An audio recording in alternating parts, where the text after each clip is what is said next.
할렐루야. 아름다운 결실의 계절, 거룩한 주일날 하나님 앞에 나와서 예배하는 사랑하는 성도 여러분, 방송을 통하여 이 말씀을 듣는 사랑하는 성도 여러분, 오늘날 우리에게 주시는 귀한 말씀의 은혜가 임할 줄을 믿습니다. 나처주 시인의 풀꽃이라고 하는 시가 있습니다. 자세히 보아야 예쁘다. 오래 보아야 사랑스럽다. 너도 그렇다. 이름을 알고 나면 이웃이 되고, 색깔을 알고 나면 친구가 되고, 모양을 알고 나면 인연이 된다. 아, 이것은 비밀. 기죽지 말고 살아봐. 꽃 피워봐. 참 좋아. 요즘에 참으로 힘들고 어려운 그러한 모습들을 많이 보게 됩니다. 지금뿐만 아니라 과거에도 우리가 이 세상에 살아갈 때에 많은 고난과 슬픔 속에 살아가고 있었던 것을 봅니다.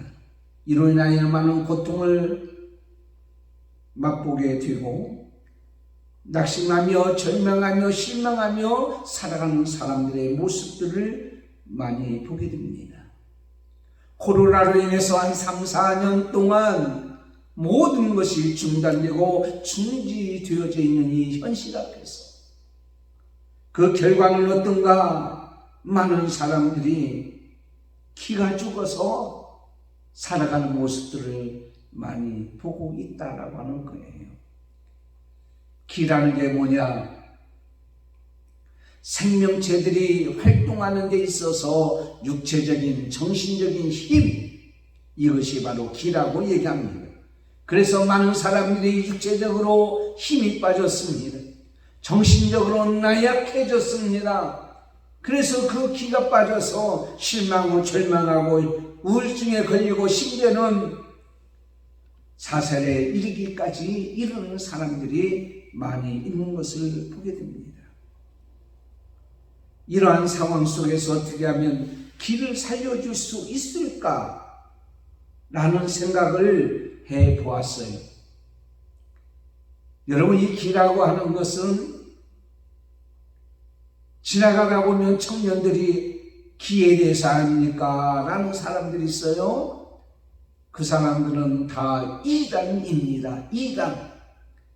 제가 드리는 이 설교 말씀을 잘 들어야 우리는 거기에 넘어가지 아니하고 살 수가 있는 거예요. 기가 빠졌다. 생명체를 움직이는 힘, 정신적인, 육체적인 힘이 빠져버렸다 라는 것을 자세히 살펴보면 어떤 외적인 환경이 아니라 우리 속에 있는 내 속에 있는 영혼, 하나님과의 관계가 있다고 하는 사실을 깨닫게 되었습니다.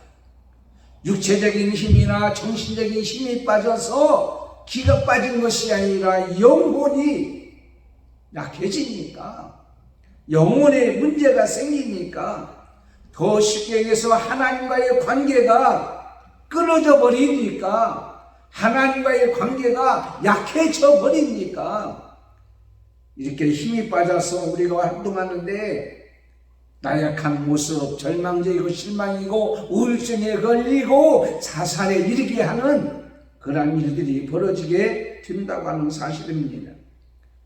오늘 시편 42편 1절에서 11절까지 있는 말씀을 통해서 그렇다면 기죽지 말고 사세요. 찬송하며 사세요. 힘을 내세요.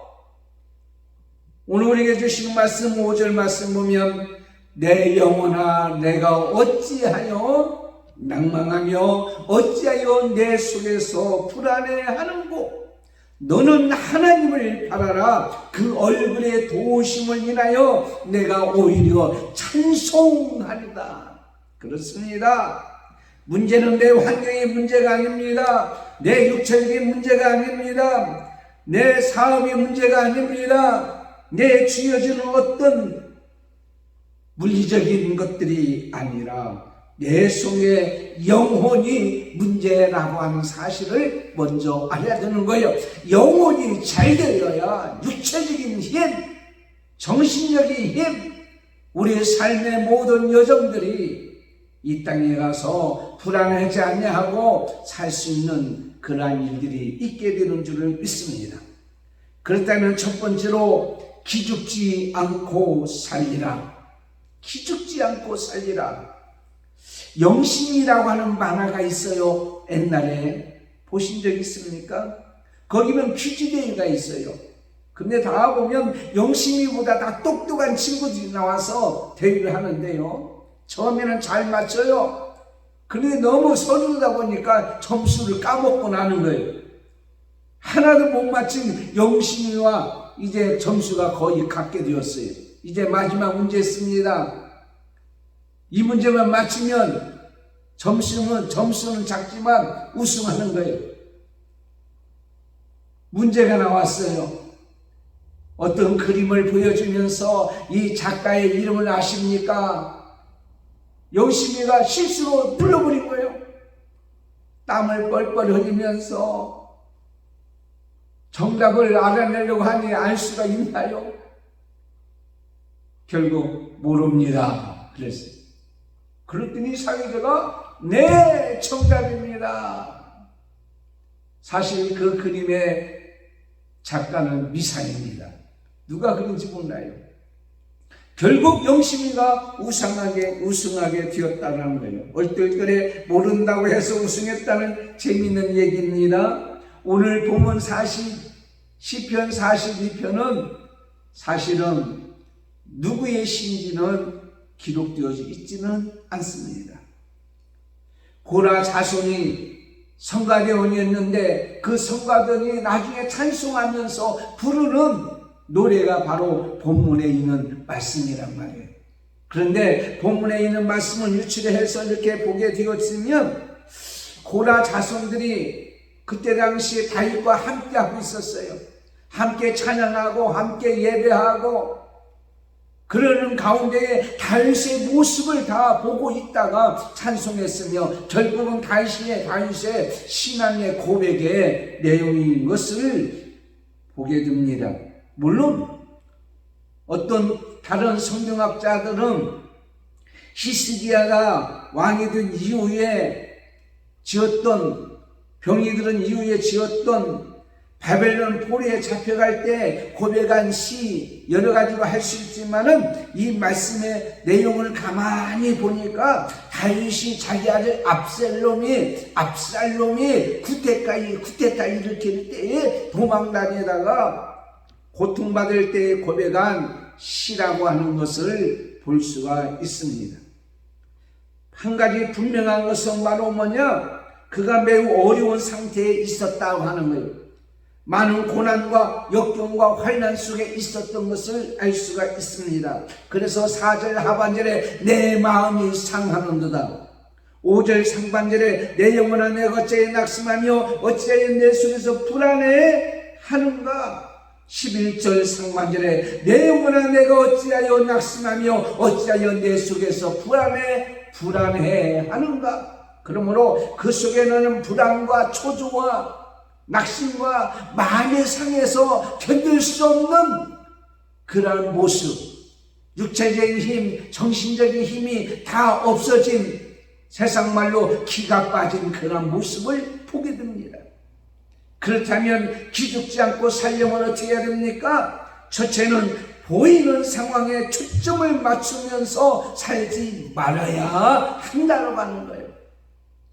보이는 환경이 어떤 겁니까? 보이는 상황이 어떤 겁니까? 다윗은 아들 압살롬의 반역으로 인하여 예루살렘을 떠나서 피난 갔을 때에 그가 지은 시라고 생각이 오늘 말씀을 통하여 보게 된다면 그 상황은 어떤 상황입니까? 다른 사람이 아니고 아들 압살롬으로 인해서 그가 지금 어떻게 했냐면 죽게 됐다고 하는 사실이에요.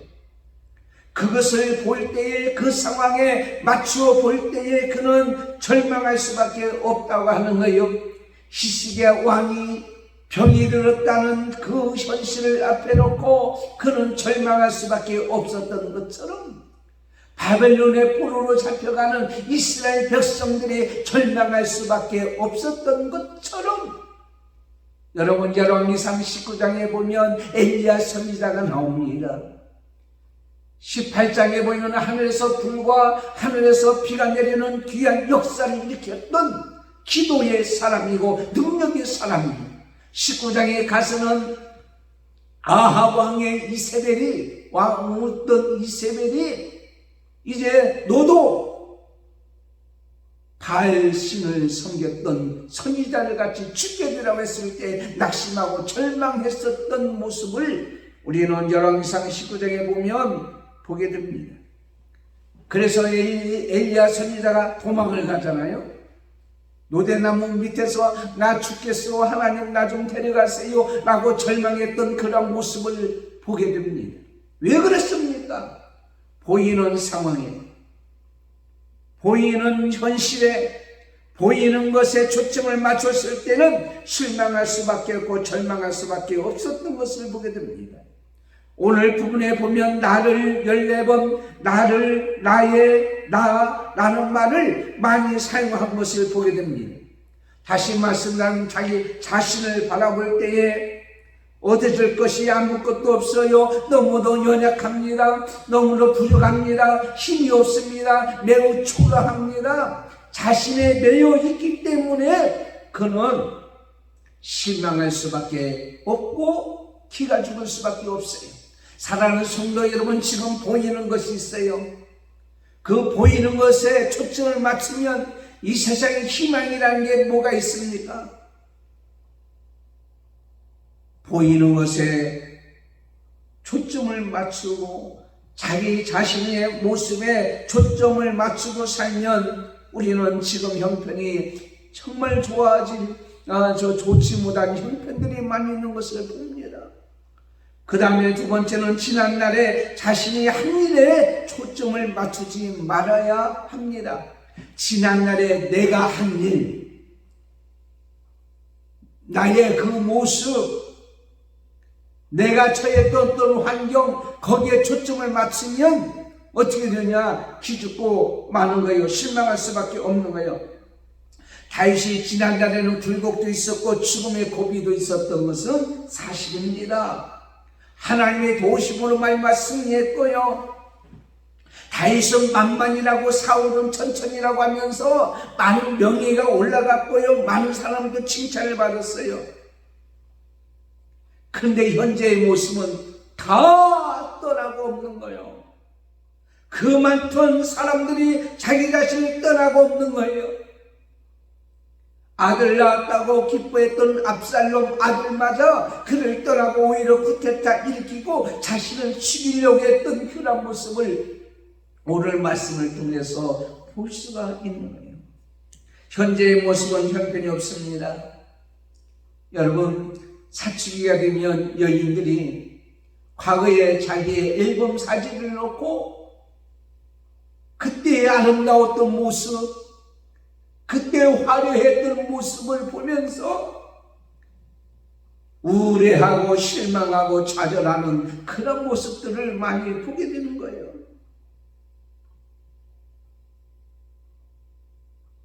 쫓겨다니는 모습이 지난날의 나의 모습과는 비교할 때에 너무 비참한 거예요.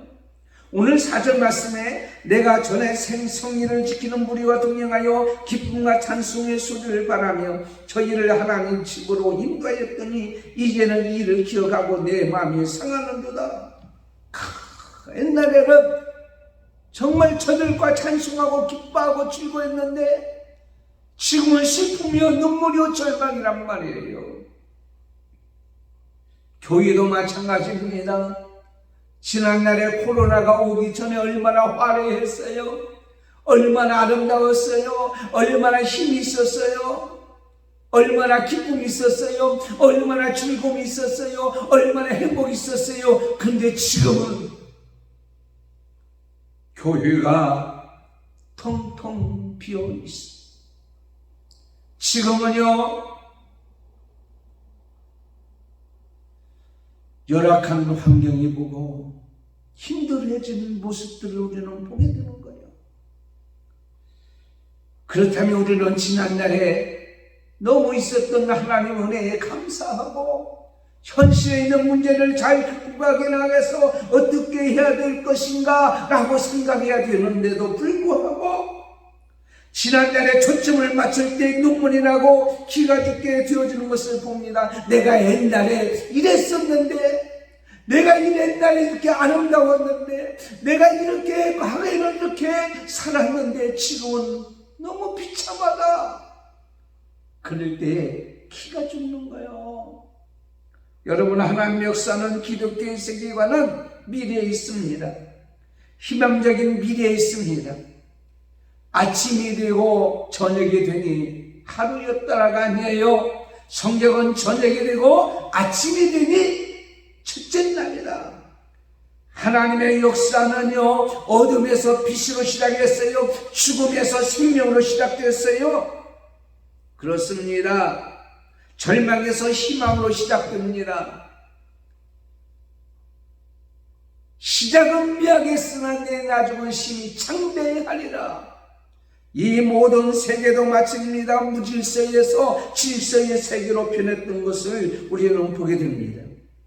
지금은 좋은데 나중은 안 좋은 게 아니라 지금은 안 좋지만 나중에는 좋게 된다고 하는 그러한 미래관, 그러한 긍정적이고 희망적인 것들을 하나님께서 우리에게도 원하고 있습니다. 지금은 코로나 시대가 막 끝나가는 이 시대에 우리는 코로나로 인해서 사실은 많은 것들을 잊어버리고 많은 것들을 빼앗기고 많은 것들을 소모시키고 이제는 텅텅 비어져 있는 우리 현실 앞에서 우리는 시작되는데 밤이 되고 아침이 되니 첫째 날이라. 과거에 집착해버리면 과거의 일 때문에 지금의 모습이 너무 약하다고 생각하지 마시고 지금의 모습보다 앞으로의 모습이 더 아름답고 빛날 것이다. 가득 찰 것이다. 풍성할 것이다. 풍부할 것이다. 건강할 것이다. 라는 믿음으로 살아가야 될 줄 믿습니다. 기죽지 않으려면 세 번째는 도와주시는 분께 초점을 맞춰야 됩니다. 다윗을 지금까지 도와주신 분이 누구예요? 하나님이죠. 하나님이 도와주십니다. 종교개혁을 이루었던 마틴 루터는요, 궁지에 물려서 기가 죽어가지고요, 절망 가운데 있었어요. 그때 루터의 아내가 상복을 입고 나온 거예요. 루터가 깜짝 놀라서, 아니 여보, 왜 상복이야?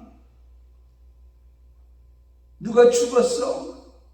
여보, 내가 당신을 보니까 하나님이 돌아가셨네. 하나님이 돌아가셨단 말이 뭔가? 하나님이 돌아가시지 않았다면 어찌 당신이 그렇게 기가 죽어 있겠소? 당신의 모습을 보니까 낙심하고 절망하고 무기력하고 기가 빠져있는 모습을 보니까 하나님이 분명히 돌아가신 것이 맞소. 그때 깨닫게 되었습니다. 루터는 그렇다. 하나님께서 살아계시니 내가 왜 기가 죽었단 말입니까? 오 주여, 목마른 사슴이 갈팡같이 내 영혼이 주를 찾기에 갈팡하노니 나를 살려주세요. 나에게 힘을 주세요. 하나님과의 관계가 회복되니까 어떻게 됐어요? 호람되어 그가 종교개혁을 일으켰던 것을 우리는 보게 됩니다.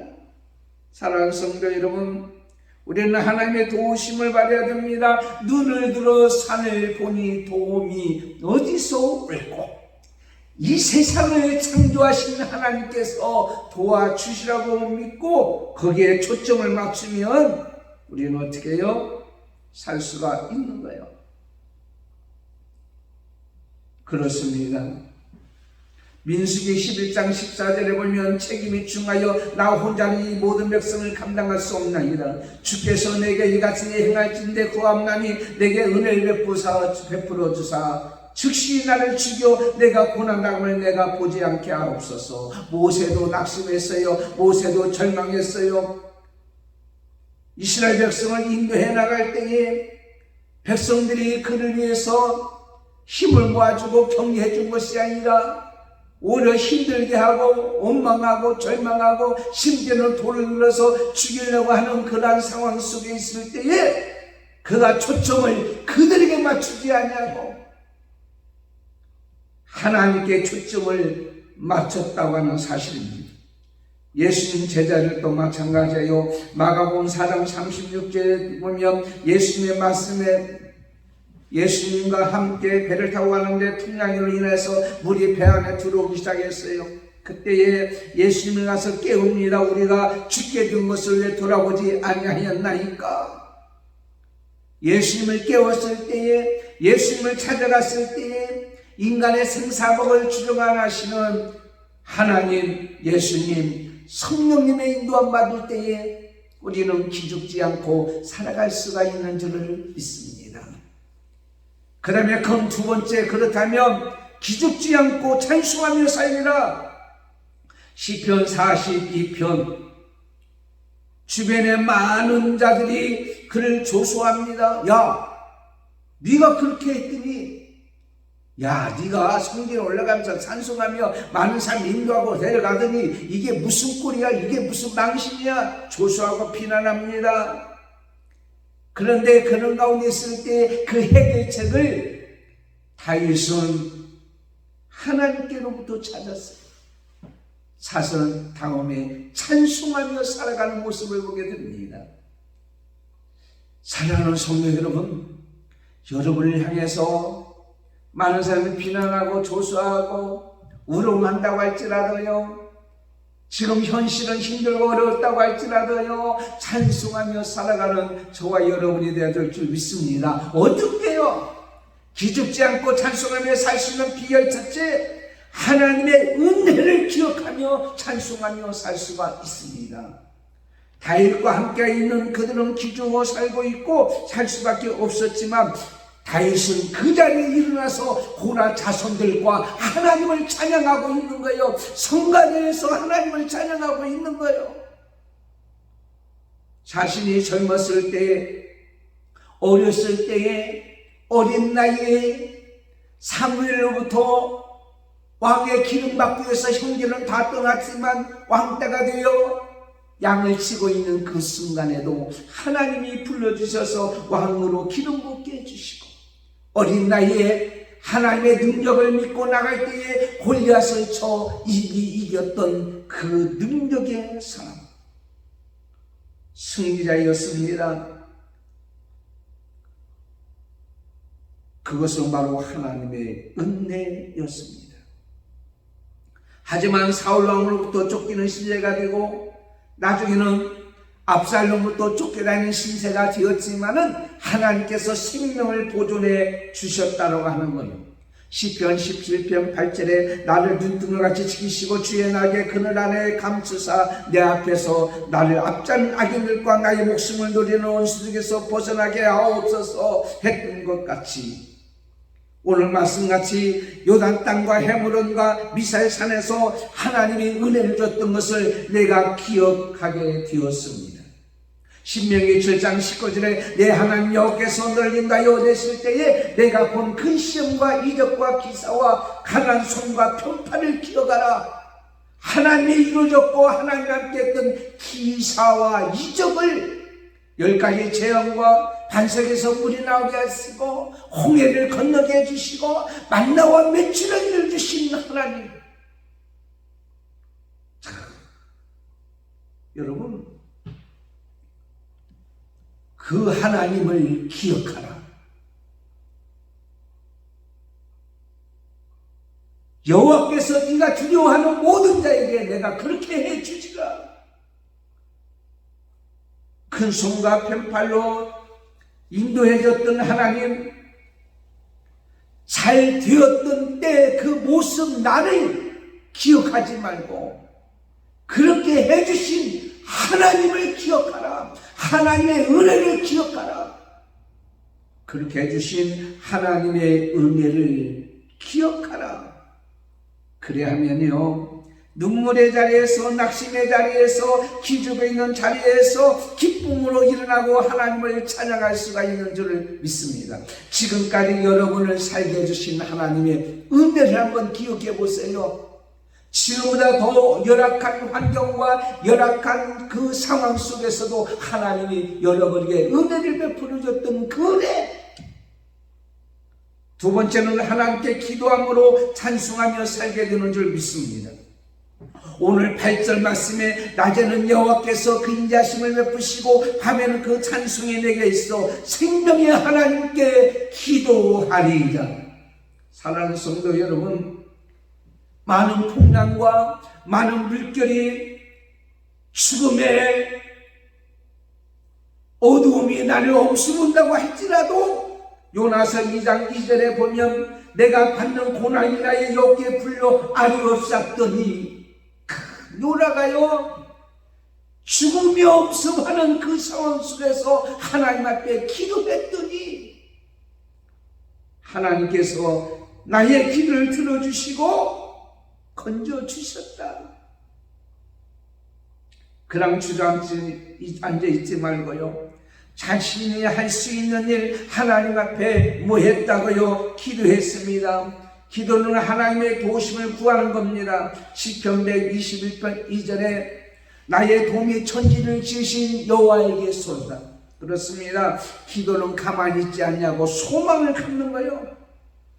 빌립보서 4장 6절 7절에 아무것도 염려하지 말고 오직 모든 일에 기도와 간구로 너희 구할 것을 감사함으로 하나님께 아뢰라. 기도할 때에 찬양이 나오는 거예요. 기도한 이후에 주신 것으로 인하여 더 찬양이 나오는 거예요. 찬송하며 삽니다. 기도하면서 삽니다. 마침 부처라고 하는 사람은요, 더 슬픔에 있느냐 기도하라. 핍박을 받고 있는 일에 기도하라. 어려움이 생긴 일에 기도하라. 아무것도 없는 상황 속에서 기도하라. 기도밖에 없다 라고 말씀하고 있어요. 사랑하는 성도 여러분, 지금이요 많은 사람들이 주저앉고 포기하고 낙심하고 집에서 그냥 있지 말고 기도하세요. 하나님 앞에 나와서 기도하세요. 시간 나와서 기도하세요.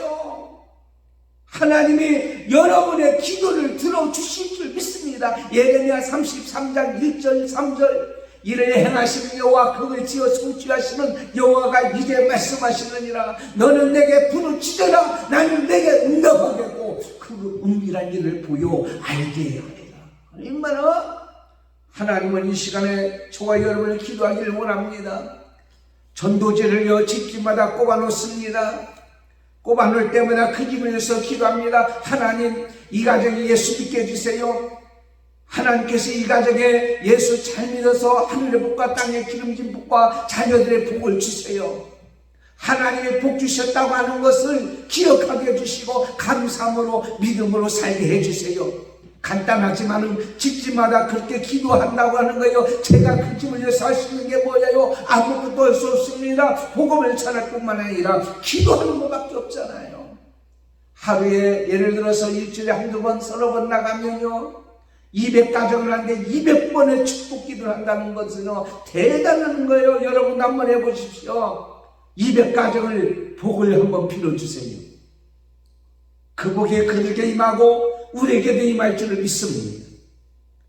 세 번째, 하나님의 도우심을 체험함으로 찬송하며 살게 되는 줄 믿습니다. 오늘 42편 시편 10절 11절을 보면 그가 나타나 도우심으로 말미암아 내 하나님을 여전히 찬송하리라. 과거에도 찬송했지만 지금도 찬송하고 앞으로 찬송하게 되는 것은 하나님의 도우심을 인하여 내가 삶에 하나님을 체험하게 되었다고 하는 거예요. 하나님의 도우심을 체험한 자는 두려워하지 않습니다. 미국 대통령 주집에서 대통령이 이런 얘기했어요. 우리가 참으로 들어오지 않으면 안 될 것이 없다. 그것은 하나님이 도와주기 때문에 두려워지 말아라. 지지 않으려고 마음먹으면 이긴다고 적극적인 사고방식을 썼던 브리스톨의 얘기를 들 수가 있습니다. 그렇지만 저는요, 우리가 안 되면 안 됩니다. 말시가 됩니다. 된다 하면 됩니다. 그런데 이 모든 것을 되게 하시는 분이 누구냐? 바로 하나님인 줄 믿습니다. 잠언서 16장 1절에 마음의 경영은 사람에게 있어도 말의 응답은 여호와께서 나느니라 그랬어요. 너희 행사를 여호와께 맡기라. 그리하면 너희 경영하는 것을 이루어지리라. 사람의 마음으로 자기 길을 계획할지라도 걸음을 인도하시는 이는 여호와시니라. 그렇습니다. 우리가 어떤 일을 놓고 하나님의 은혜를 드러나는 믿음을 가지고 나가면 하나님이 분명히 그걸 들어주시는 것을 내가 체험하게 되는 줄 믿습니다. 안 돼 했는데 그거 돼봐요. 그 믿음이 체험이 되겠어요? 확신을 가지고 믿음으로 나가면 하나님 앞에 기도하고 하나님께 찬양하면 놀라운 역사가 간증거리가 되어지는 거예요. 여러분, 어제의 간증거리가 뭐였습니까? 오늘의 간증거리가 뭐가 되기를 원하십니까? 사무엘상 16장 23절에 보면 다윗이 수금을 들고 와서 손을 던져 사울이 상쾌해졌어. 악력이 그에서 떠났다. 그러므로 여러분이 감사함으로 하나님 은혜 감사하세요. 하나님 앞에 기도하세요. 하나님의 능력을 체험하세요. 그러면 여러분의 입에서 찬송 소리가 나오는 거예요. 찬송을 하게 되면 놀라운 역사가 일어나는 겁니다. 기죽지 말고 찬송하며 살리라. 여러분의 신앙의 고백, 간증의 고백이 찬송이 되어지는 거예요. 그래서 여러분, 그것이 뭐냐? 여러분, 많은 사람에게 전도하는 거예요. 많은 사람에게 증거하는 거예요. 하나님이 이렇게 해주셔서 내가 이렇게 살고 있습니다. 감사합니다. 세브란스 병원에서요, 가난한 지역에 예수 믿는 사람 100명, 예수 믿지 않는 사람 100명을 건강검진했는데요, 예수 믿는 사람 100명 중에서 80명이 건강하고요, 예수 안 믿는 사람 중에서는 40명밖에 건강한 사람이 없었다는 거예요. 그걸 가만히 보니까 불신자와 성도의 삶을 보니까요, 예수 믿는 사람은 항상 감사하며 살더라는 거예요. 그 다음에는 두 번째는 항상 박수치면서 찬송하며 살더라는 거예요. 그러니까 기쁨이 있고 평화가 있고요. 그 다음에 세 번째는 늘 교회에 나가서 하나님 앞에 기도하니까 근심, 걱정, 염려가 다 사라졌더라는 거예요. 그 다음에 네 번째는요, 하나님이 도와주셔서, 하나님이 함께 해주셔서 내가 이렇게 살고 있다고 하는 간증거리가 있더라는 거예요. 이 세상에 여러분은 혼자가 아닙니다. 다윗이 혼자가 아니듯이 이로 말미암아 하나님께서 다윗에게 주었던 그 기죽을 수밖에 없는 상황 속에서 그가 하나님을 바라보고 감사하며 기도하며 찬양하며 살 때에 그와 함께 했던 고라 자손들, 성가대원들이 그 모습을 보고 찬양하며 하나님 앞에 영광 돌렸던 찬양의 시가 오늘 시편 42편의 말씀이에요. 그렇다면 결론으로 말씀을 맺겠습니다. 시편 22편 26절에 여호와를 찾는 자는 그를 찬송할 것이라. 너희의 마음이 영원히 살지어다. 내 영혼아 어찌하여 내 속에서 불안해하고 너는 하나님을 바라라.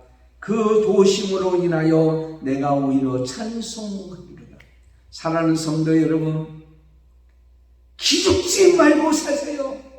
찬송하며 사세요.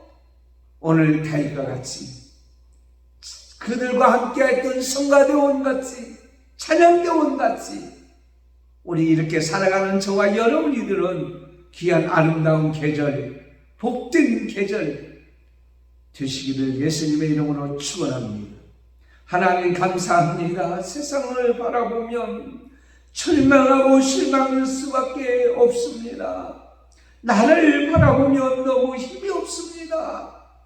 가진 것도 없고 몸은 아프고 생활은 힘들고 주변에 많은 사람은 우리를 조롱하고 멸시하고 있습니다. 그러나 우리는 이를 인해서 실망하고 절망하고 기죽지 말고 나를 도와주신 하나님 앞에 초점을 맞추고 그 은혜를 감사하면서 그분에게 기도하면서 하나님의 은혜를 받은 것을 만세히 간증하며 찬양하며 살아가는 우리 모든 자가 되게 해 주시옵소서.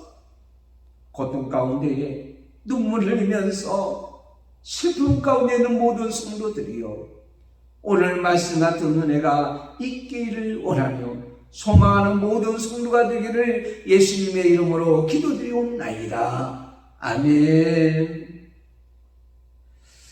광고 있습니다. 여러분 주보를 참고해 주시기를 바라고요. 특별히 바르고 오라토리오 합창단 제가 단목으로 있습니다. 오늘 밤 7시에 고향 아람놀이 아람음악당에서 제 연주 11회 연주회가 있습니다. 위에서 기도해 주시고 함께 참여하고 가을음악회에 함께하는 혁명과 숭고라고 하는 그러한 주제로 이제 음악회가 열릴 예정입니다. 오늘 밤 꼭 함께 기도해 주시고 참여해 주시면 감사하겠습니다. 기도하겠습니다. 지금은 우리 주 예수 그리스도의 은혜와 하나님 아버지의 사랑 말씀과 성령님의 감동 감화 교통 인도 충만하시니 기죽어 낙심하며 절망하며 우울증에 빠지며 사살에 이르기까지 있는 모든 자들이 하나님께 초점을 맞추고 감사하며 기도하며 간증하며 찬양하며 살아가기를 원하는 살아가는 모든 성도들 머리머리 위에 자녀들과 사손들과 이 방송을 듣는 모든 성도들과 오늘 또 거룩한 주일날 예배하는 모든 자 머리 위에 지금부터 영원토록 함께 있을지어다. 아멘.